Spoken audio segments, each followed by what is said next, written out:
Alright guys, so here's the future project. 2009 Chevy Cobalt SS.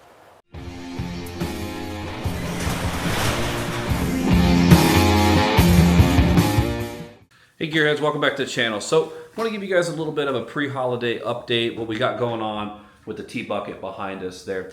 So I got the epoxy primer laid down on it. If you saw some of the previous episodes, you saw that I had some issues going on actually with the stickers that were on the body here. But let me show you how that turned out. Take a look how this turned out here. Nice and smooth. If you remember, we had all these stickers that were on here that we couldn't get off, and I found out that it looks like they applied the sticker during the gel coating process before the gel coat had actually cured out. But we had to lay down, because we were working with gel coat itself, is lay down this type of epoxy primer here to actually get our true high build primer to work here. So yeah, I didn't pick the color. It's a beige. It's all they had, but it did lay down nice and smooth, and definitely the way the stickers came out here.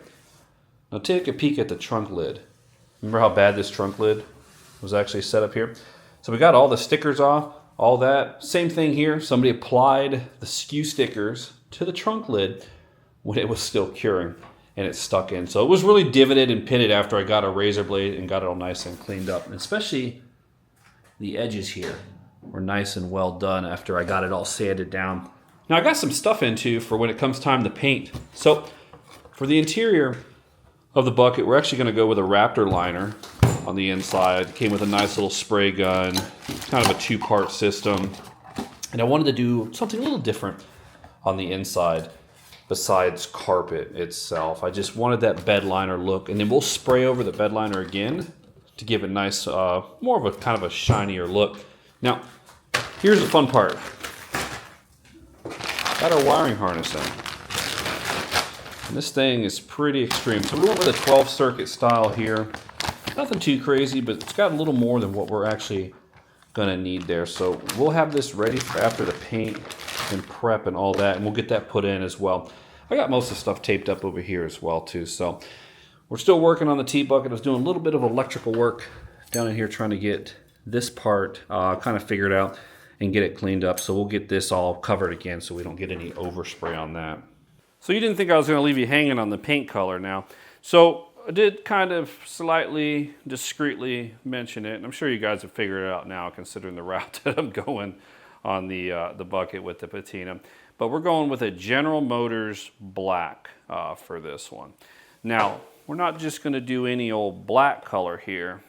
We picked up this special clear coat, and well, the more you add, the less clear it gets. So it is clear coat, and it can be super shiny, but the more you add, the less clear it is. So we're gonna add the whole bottle to essentially, it's 2 bottles for, you know, for this, 2 to 1, whatever.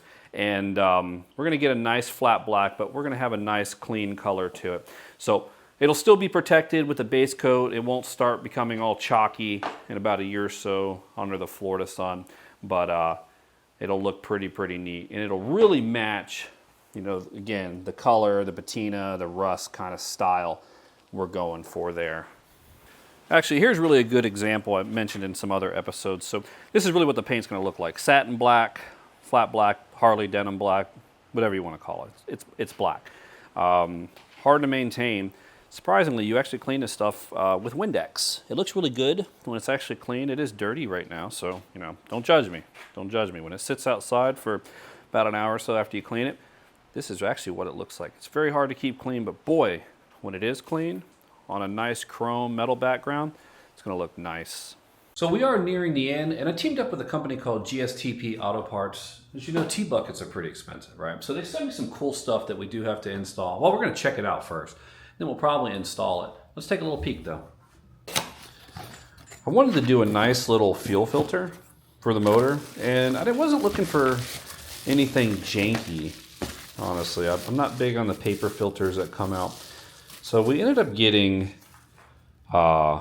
this here. It's actually reusable, cleanable, changeable, all kinds of fun stuff. And it kind of matches a little bit of our decor. You can't see the bucket, but we'll mount that right on the side. We'll check it out, take it apart, and dissect it for all the fun stuff there. As well as it came with a bunch of different fittings, essentially AN3 through almost like AN 7, 8, 9. I have no idea.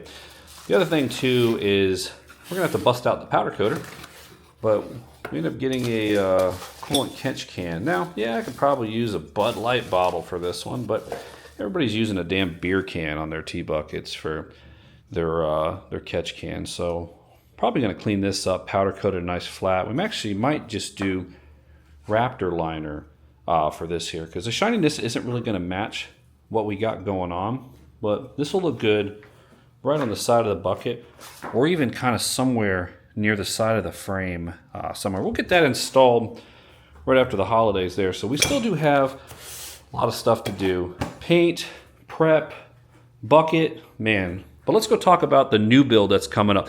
I know we got a lot of stuff to do here, but we did pick up a donor car, and I'll explain more about that. So we were just about to go out and look at the donor car, and FedEx showed up with their tires here. So kind of wanted to show you guys what I ended up going with here. It's a 26 by 7.5 by 15. Pretty skinny. It's a Mickey Thompson Sportsman. They do have some matching rears for the Sportsman, but I wasn't really too keen on the tread style. And some of the guys on the forum, I saw that they had actually used this tire here, so I was pretty happy with the way it looks, especially on the Speedway bucket itself and considering the size. Now take a peek at these rears here. So these are actually Mickey Thompsons as well. I don't remember which one they actually are, but it has more of a drag kind of style. Okay, so these are the ET Streets SS. So not stupid wide. I do like the wide stance in the back, but I definitely like the street style as well. So these will look pretty good. This was a 275 60 R15 on that one. So we do have some rims we ordered as well. Unfortunately, they didn't show up. No idea why. We'll blame FedEx for that one. But yeah, take a peek at these. I think these on the Speedway bucket are actually going to look really, really good. And here's another angle. Kind of, you can get an idea of not super skinny fronts, not super wide rears, but a nice kind of, I don't know, what do you want to call it, like a street style? But I think these are actually going to work out pretty well. As soon as we get the rims, we'll get that mounted. But let's go check out this Chevy donor we bought and talk about our next project that, well, after the bucket, we're going to tear it down. All right, guys, so here's the future project. 2009 Chevy Cobalt SS. Now, yeah, it's a piece of shit, but let's take a look at the motor and whatnot, because we're actually not going to keep the body. We're going to throw the body away. But we'll take a peek on the inside. That's right. It's an SS. So it's got it's a Saab. I believe it's an F35 tranny. All that will get pulled out. All this junk will get thrown away. Cool little boost gauges and whatnot. But this was equipped, the 09s were equipped with like an L&F. And they were capable of essentially, people are pumping out almost 600 horse out of some of these when they're built up. You can do a couple mods, stage mods from GM on these, and just factory, you get them up a little bit over 300, but let's poke over to the L&F that we have over here, because these things are capable of 30 plus PSI. So it's got the 3-bar, so it's already had the stage 1 done on it. It is essentially comparable to like the Solstice and all that other stuff. It's mounted to a CVT, and it is front wheel drive. We're gonna pull the motor out, we're gonna pull the transmission out, we're gonna pull the wiring harness out, and we're gonna junk everything else. We're gonna rebuild the motor. We'll donate the frame probably to LKQ, whatnot. Steal the SS logos. We'll steal the rims off of this sucker. Sell some other body parts.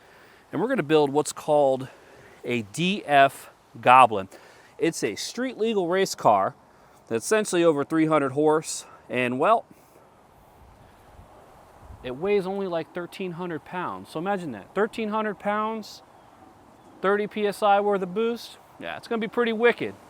But one thing I didn't mention, that while this Cobalt is a CVT front wheel drive, we're gonna pull the motor out. Now the DFGOBLIN takes the motor and it puts it in the rear. So we're essentially gonna flip the motor backwards, upside down, all kinds of fun stuff. they're going to make it rear-wheel drive in a little tiny, tiny frame. So if you're interested in a Cobalt frame, though, when it's done, let me know. This thing's going to be pretty wicked. I keep getting a lot of stuff. People keep leaving little letters and stuff. Everybody wants to buy these. I don't know why. They're very, very sought after. I guess yellow is still a popular color in 2023. These are only about, I think, 20 grand when they first came out. But besides the motor, the cool seats will pull out, the Saab tranny, and essentially just a steering shaft and some electronics and all that fun stuff. You don't need anything else. Let's jump over back to the garage, though. Okay, that's all I got for you in this episode. It was a short one. Wanted to give you guys a quick holiday update. Now, for the DFGOBLIN, I am going to be vlogging the drive. We're going all the way to Texas to pick it up. Again, we still got a lot to do on the T-Bucket. We got to get started. Tires, got to find out what FedEx did with the rims.